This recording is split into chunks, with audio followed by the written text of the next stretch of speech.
170 చట్టానికి వ్యతిరేకంగా సుప్రీంకోర్టులో దాఖలైన పిటిషన్పై చర్చించేందుకు భద్రాచలంలో ఆదివాసీ సంక్షేమ పరిషత్ తెలుగు రాష్ట్రాల అత్యవసర సమావేశం నిర్వహించింది. గతంలో జీవో నంబర్ 3 రద్దయిన విధంగానే ప్రభుత్వాల నిర్లక్ష్యం వల్ల 170 చట్టానికి ముప్పు వాటిల్లే ప్రమాదం ఉందని ఏపీ ప్రధాన కార్యదర్శి కుంజశ్రీను హెచ్చరించారు.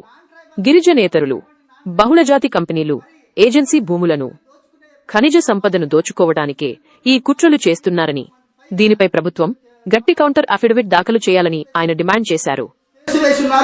గతంలో ఇలాగే నాన్ ట్రైబల్స్ వలస వచ్చి మన ప్రాంతంలో ఉన్న ఉద్యోగాలను కొల్లగొట్టడం కోసం జీవో నంబర్ 3 మీద పెట్టినప్పుడు గతంలో తెలంగాణ రాష్ట్ర గవర్నమెంట్ కానీ ఉమ్మడి ఆంధ్రప్రదేశ్ కానీ తర్వాత 2 రాష్ట్రాలు కానీ దీని మీద ఎటువంటి చర్యలు తీసుకోకపోవడం వల్ల, దాని చట్టం చేయకపోవడం వల్ల ఈ జీవో కోల్పోవాల్సి వచ్చింది.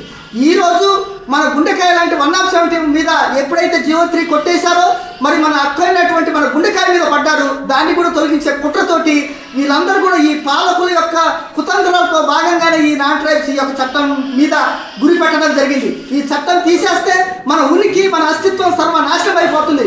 కాబట్టి ఈ 2 రాష్ట్ర కమిటీలు, ఆదివాసీ సంక్షేమ పరిషత్ తెలుగు రాష్ట్ర కమిటీలు నిర్ణయించుకున్నది ఏంటంటే ఈ యొక్క ఈ యొక్క కేసు మీద 2 రాష్ట్ర ప్రభుత్వాలు కూడా స్ట్రాంగ్ కౌంటర్ పెట్టాలి.